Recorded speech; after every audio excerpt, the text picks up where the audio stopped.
YouTube, what's going on? I hope y'all are having a dope ass day. It's your boy Alex and I am back today with another reaction video. And if you can see right back here, you got all my bar prep stuff just chilling on the table because for those of y'all who did not check out the live stream yesterday, it is time for me to study for the bar. So if there are a couple days that I miss between now and the end of July, then I apologize. I'm studying tremendously hard for the bar. Also, for those of y'all that don't know or didn't give a fuck to see, we have hit 300,000 Hefners as a channel. Yeah, bitch! So for my thank you to you guys, I wanted to know what type of content you guys wanted. You guys asked for an album reaction and the most requested album reaction was Iowa. Now, like I just said, I am studying a lot, so there's not really time for me to record a whole album reaction and then edit it and upload it because that takes hours upon hours upon hours. So we are going to be reacting to one song at a time. Today we're going to be reacting to the song 515 by Slipknot, the opening track on the Iowa album. And we're going to be doing Slipknot, I guess, for the next 2 weeks or so. Every day. So if you love Slipknot, that's fucking awesome news. If you hate me reacting to the same band over and over again, or you just don't like Slipknot, then maybe you want to come back to the channel in about 2 weeks. Anyway, let's get it. Link to the original video will be down below in the description. Y'all make sure to check it out if you want to. 515 Slipknot. Let's see how this Iowa album opens up. Damn.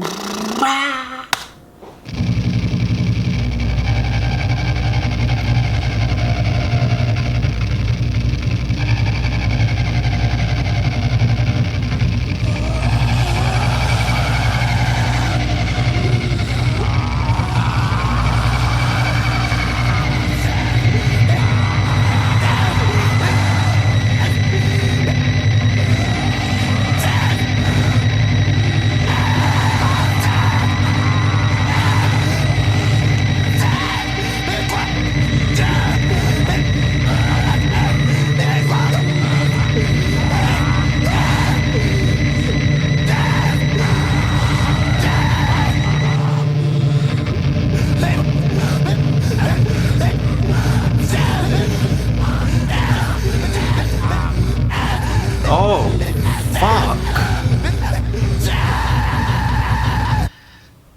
Okay.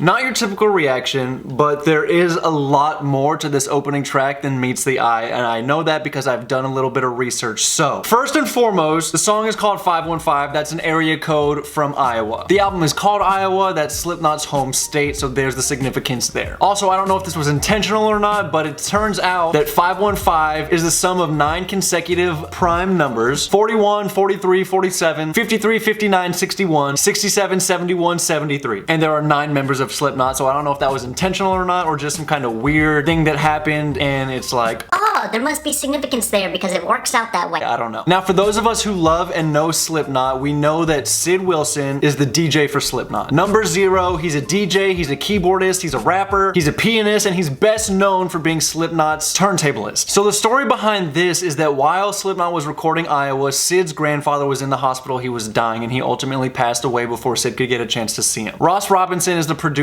for Slipknot, and he decided to use Sid's grief and anger and sadness as part of the recording process. So throughout the opening track, you can hear a lot of sorrow, a lot of sobs, a lot of crying, and sometimes you can even hear the word death reversed. So that's interesting. It even sounds sometimes like you hear the word death not reversed throughout the song. And of course, that's Sid. Now, the recording of all of this going on has been, edited, chopped up, reversed, moved around, pushed around to make it the song that it is. Now, according to Sid, he said, if we actually played just the raw recording of it, I don't think many people would be able to stomach it. It was pretty brutal, but that's all I've ever known how to do, express myself through music and art. I didn't know whether it was going to be used or not. That didn't even matter. My intention wasn't for it to be used for the album. It was just so that I could get it out of my system. Everyone in the studio was bawling with me and just let it rip. Now, here's the part where it gets really sad. He said that my grandfather got really sick and it was right at the end of the recording cycle. There were only like 2 or 3 days left, so I was planning to get my parts done quick and fly out immediately to see him. He was in the hospital. It got up to the last day in the studio and then he passed away. I didn't make it out there, needless to say. I went into the studio. You can also hear some of this in our People Equal Shit song. There's a bunch of us doing gang vocals, which I did after this next part, but I went into the studio and was just like, turn it on, turn the shit on and record. There wasn't any music on or anything. I just went in there and let it all go. So that is the name of the game for the opening track. A lot of people probably didn't know that. Maybe a lot of y'all did know that and I'm just repeating stuff y'all knew. Maybe this is something that you learned. Either way, this is an incredible opening track filled with emotion, filled with sorrow, filled with pain, gives me fucking goosebumps. And that leads us to the next track of the album, which is People Equal Shit, a video that I have already made. So if you want to see that video and you want to check it out in sequence, the link to to it will be right here or down below in the description. Y'all make sure to go check it out if you want to, so that you can hear this song in tandem with the next one. And then tomorrow will be track 3 of the Iowa album. And that is all I got for you today, so keep smiling, keep being yourself, don't let anybody throw shade at you. I will see you tomorrow. That's a motherfucking facto. Yeah, peace!